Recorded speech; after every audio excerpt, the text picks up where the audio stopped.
Salut à toutes et à tous, bienvenue sur ma chaîne YouTube pour cette nouvelle vidéo. Aujourd'hui, je vais faire cette petite vidéo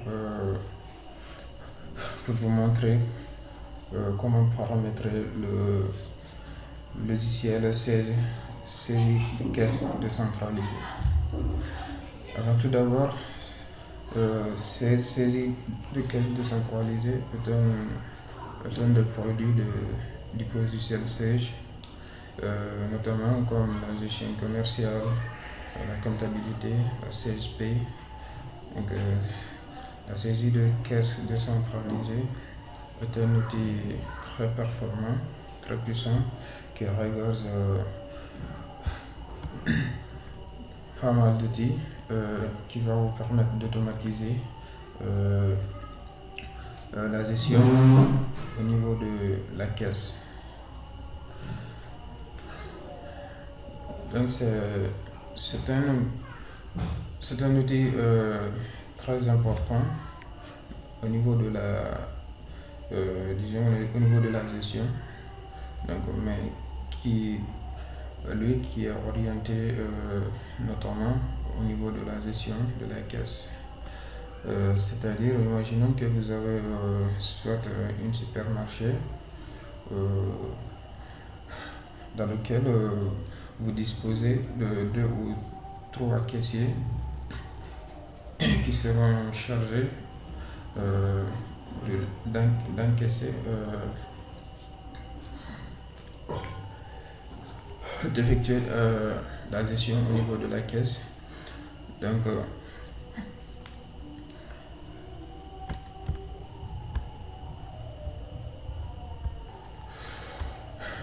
Donc partons dans le but que vous avez 2 caissiers. Dans chaque caissier doivent travailler au maximum 4 à 5 heures par jour. Donc ces 2 caissiers doivent travailler à tour de rôle. Donc vous avez la possibilité de paramétrer le logiciel de telle sorte que si le premier caissier arrive au terme de son temps de travail, qu'il puisse fermer la caisse,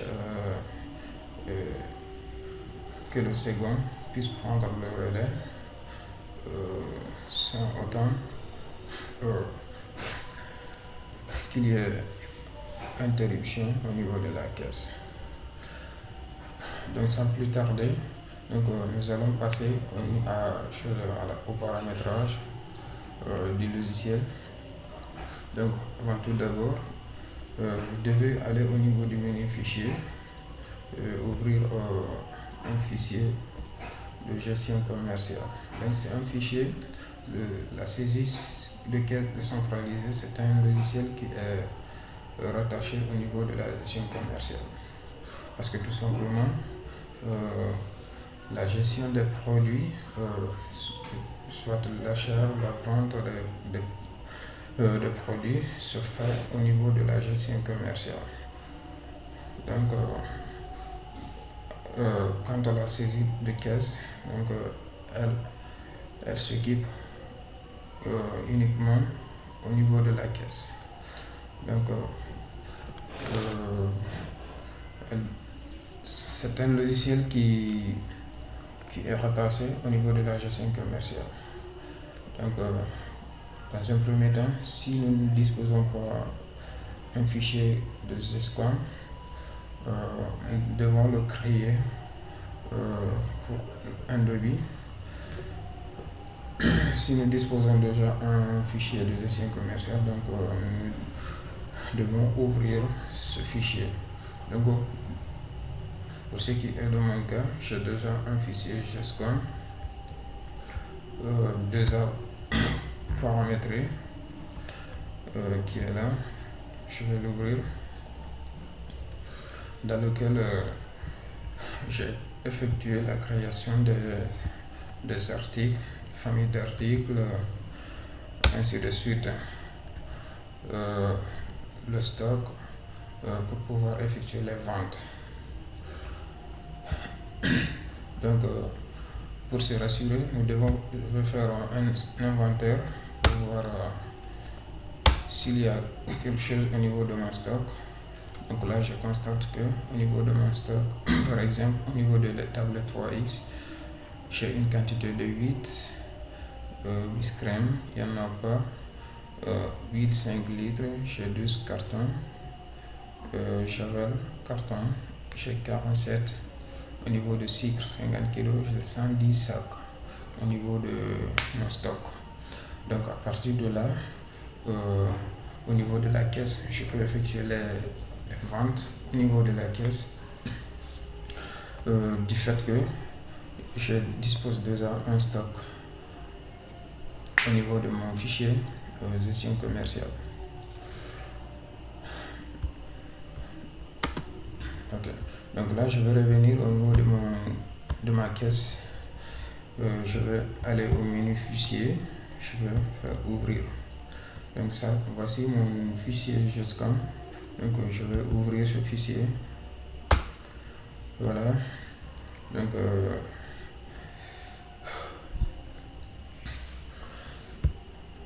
Donc, avant d'effectuer quoi que ce soit au niveau de la caisse, vous devez ouvrir la caisse. On va essayer d'ouvrir la caisse. Donc, ok, là je dispose déjà de deux caisses. Donc, on va aller effectuer le paramétrage si vous voulez du début. Je vais essayer d'effacer ça. Je vais voir si je peux effacer et référencer dans le ticket de caisse. Ok, là je ne peux pas. J'ai déjà effectué des mouvements au niveau de la caisse, au niveau des caisses. Ok. Donc là, pour pouvoir ouvrir la caisse, donc vous devez d'abord créer une caisse.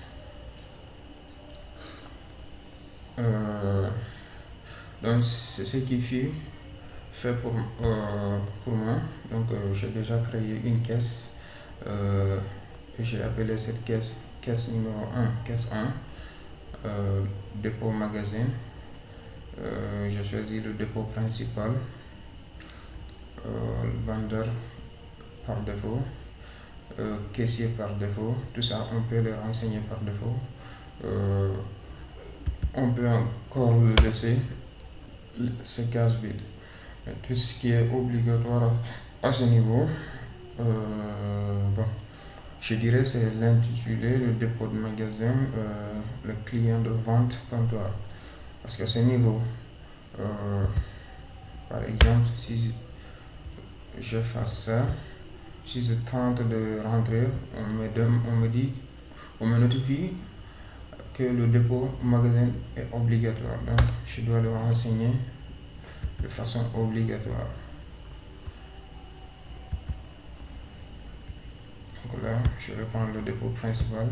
Donc, je dispose de dépôts au niveau de mon fichier GESCOM. Si je vais tenter de sortir, ils vont me notifier que le client est obligatoire. Donc là, il va falloir choisir un client de vente comptoir, au niveau du comptoir. Donc au niveau du fichier GESCOM, j'ai déjà créé les différents clients. Notamment, j'ai créé un client comptoir pour la vente des produits divers. Donc un client divers qui s'occupe à la vente de toutes les détails au niveau du magasin. Donc si c'est pas un client fidèle, donc c'est avec ce client que je vais ouvrir ma caisse et effectuer les ventes. Donc je vais dérouler. Donc voici la liste de mes clients. Là je vais prendre le client comptoir. Donc c'est avec celui-là que nous allons effectuer les différentes ventes au niveau de la caisse. Donc là, un peu plus bas, On nous dit d'identifier le caissier à chaque opération de saisie obligatoire du vendeur. Donc là, je peux décocher cela. Donc, imprimer le ticket après validation. Donc, au niveau de l'identification du caissier, c'est très important. C'est pour une mesure de sécurité. Imaginez-vous, par exemple, vous effectuez une opération, vous ouvrez votre caisse, vous effectuez une vente.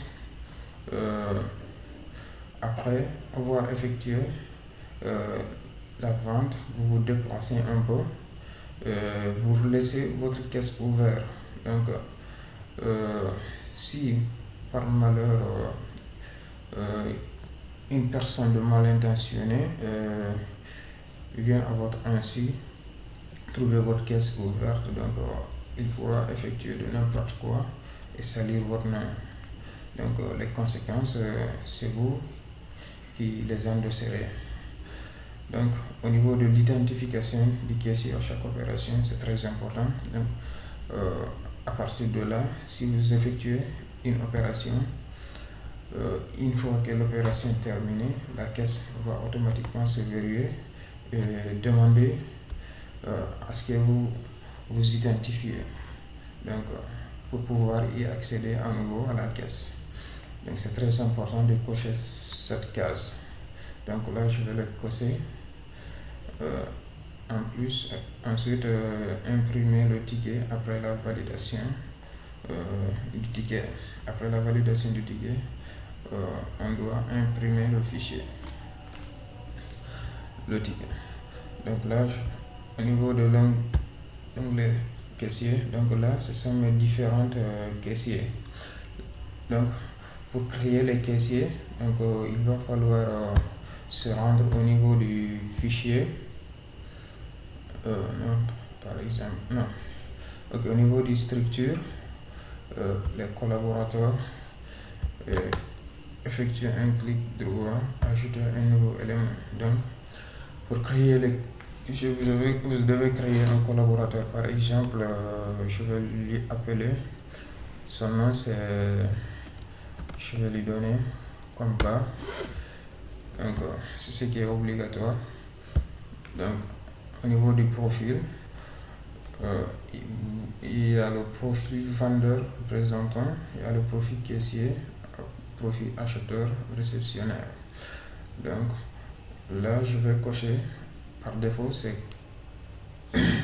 le profil caissier qui est coché. Donc je vais le laisser par défaut.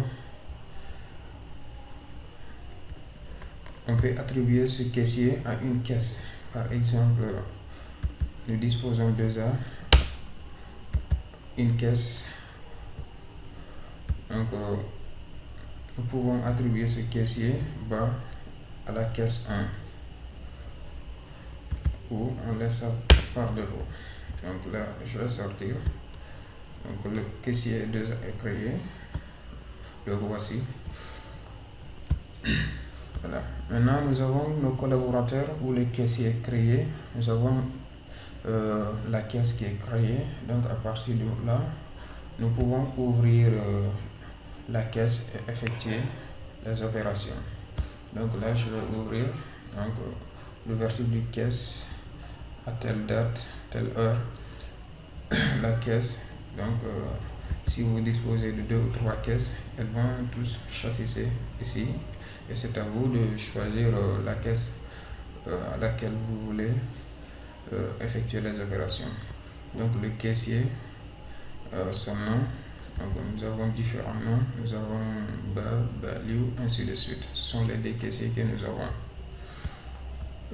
Le mot de passe, vous pouvez avoir un mot de passe pour chaque caissier. Donc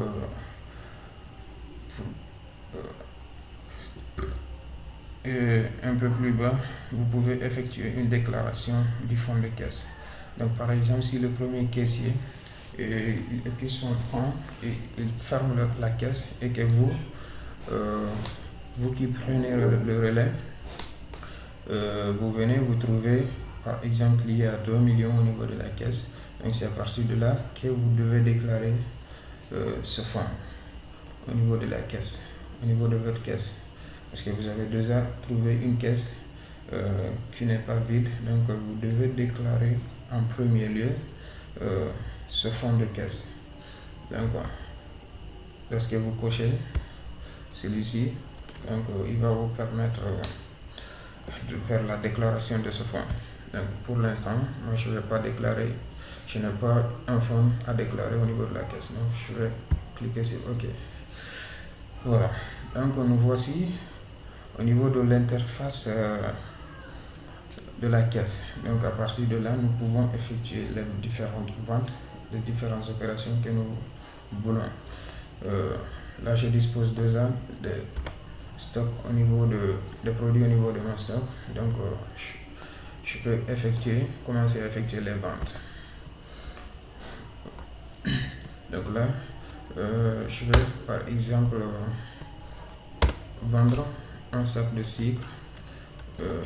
Par exemple, je vais prendre un carton d'huile. Voilà, un carton d'huile. Mais vous remarquez que pour l'instant, on n'a aucun moyen de déverrouiller les différentes options au niveau de la caisse. Donc tout est grillé par défaut. Donc tout ce que nous pouvons faire, c'est de saisir les articles. Donc on ne peut pas faire grand chose que cela.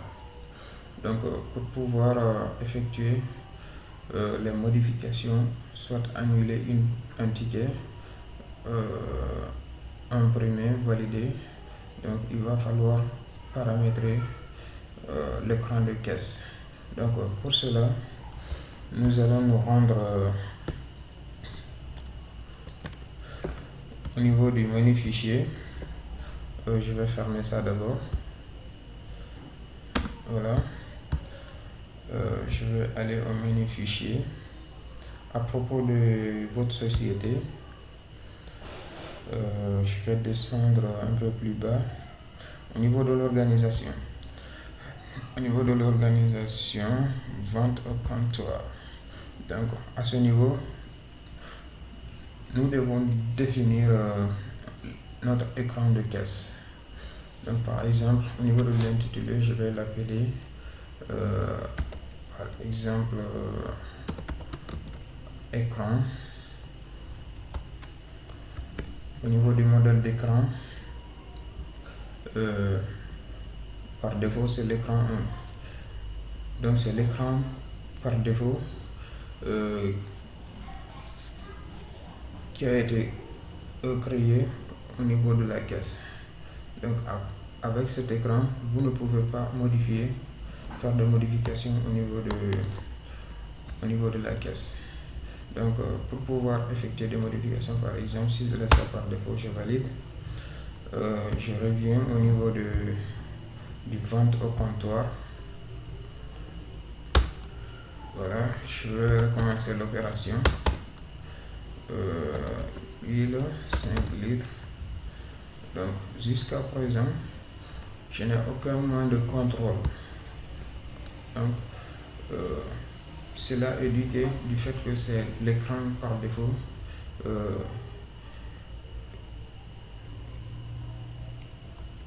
que j'ai choisi. Donc je ne peux pas effectuer de modifications. Donc pour pouvoir effectuer ces modifications et prendre le contrôle, faire ce que je veux au niveau de l'écran de ma cache, donc je dois changer cet écran. Donc là j'ai l'écran numéro 2, j'ai l'écran numéro 3, j'ai l'écran numéro 4. Par exemple, si je prends l'écran numéro 2,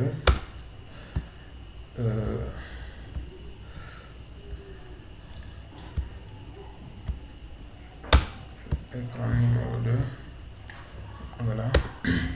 Si je reviens au niveau du traitement vente au comptoir, si j'ouvre, donc vous voyez qu'il y a eu un changement. Donc avec l'écran numéro 2, vous pouvez annuler, effectuer une fin de saisie, faire des raccourcis si vous avez créé des raccourcis clavier, en appuyant sur ce bouton, la liste de ces raccourcis doit apparaître à ce niveau. Donc c'est ce qui n'est pas fait. Donc on n'a pas encore créé des boutons, des choses, des touches de raccourcis. Vous pouvez effectuer un rappel de ticket, de créer un document, ainsi de suite. Donc cet écran, bon, ça peut faire l'affaire, mais par exemple, si je recommence l'opération, voilà, si j'effectue, je clique sur le bouton fin de saisie. Donc là, je peux effectuer, faire les réglementations. Donc là, j'ai une facture de 53 250 que je veux effectuer avec un règlement par espèce. J'ai un règlement par chèque aussi. Donc je vais prendre le règlement par espèce. Donc au niveau de la caisse, le règlement le plus souvent s'effectue par espèce. Donc vous venez, vous choisissez vos produits, vous rendez à la caisse, donc vous payez par espèce. Donc voilà, à partir de là, par exemple, si je valide, donc là, ils vont me demander d'imprimer le ticket pour le client. Donc là, j'ai un ticket déjà qui a été paramétré par défaut. Donc je vais faire une aperçu avant l'impression. Donc mon ticket va se présenter de la sorte. Voilà. Donc le caissier, c'est lui, Aliou. La caisse 1 avec le caissier Aliou, ainsi de suite, avec un rendu en francs CFA, donc 0. Donc là, on suppose que le client a tout payé, donc on le doit, il a payé la somme exacte. Il vous a donné 55 250, donc c'est la somme exacte qu'il vous a remis. Si vous avez remis par exemple la somme de 56 000 ou 60 000 francs, donc le rendu sera affiché à ce niveau. Par exemple, je vais prendre 60 000, donc vous devez lui rendre la monnaie de 4 750. Donc si nous imprimons le ticket à nouveau, ces 4 750 doivent apparaître. Donc elles sont là, donc rendu en francs CFA, donc c'est les 4 750 que vous devez rendre le client comme monnaie.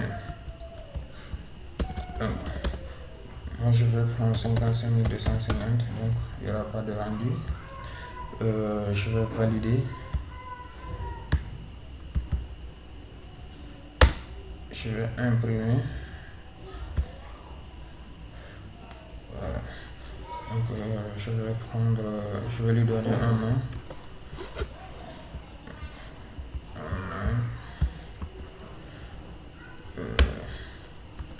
Saisie caisse.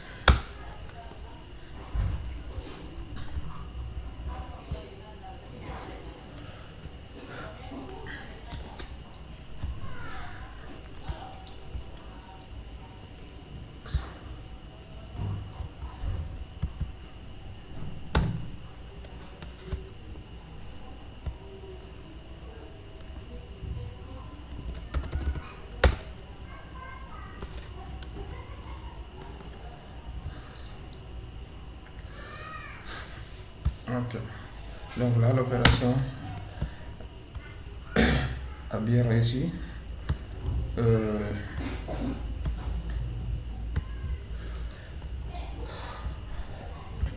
Donc, nous pouvons effectuer,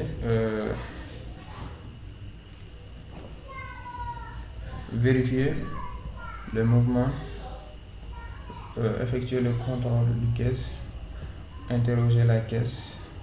Donc, par exemple, si nous interrogeons la caisse, c'était la caisse 1. Donc ça, ce sont les opérations que j'avais effectuées du 29. Donc là aujourd'hui nous sommes le 31. Donc voici l'opération qui a été faite au niveau du 31. Donc il y a ok.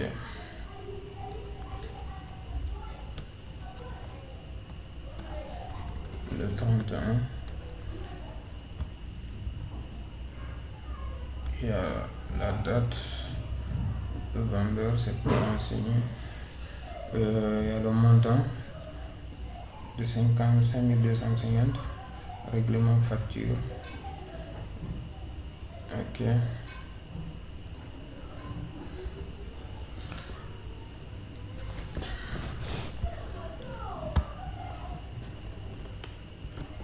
Je vais effectuer un contrôle.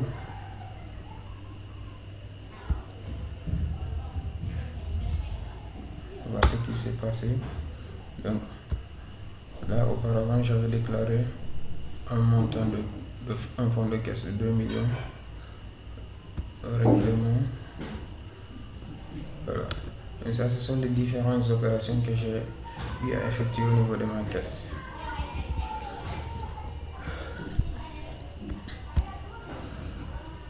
Donc les amis, c'était tout pour aujourd'hui.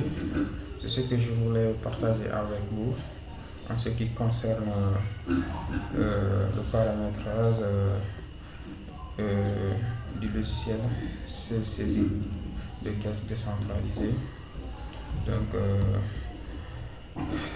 si cela vous a plu, n'hésitez pas à liker, le partager, s'il faut même vous abonner au niveau de la chaîne pour les prochaines vidéos. Donc pour ce, je vous dis merci et à très bientôt pour de nouvelles vidéos.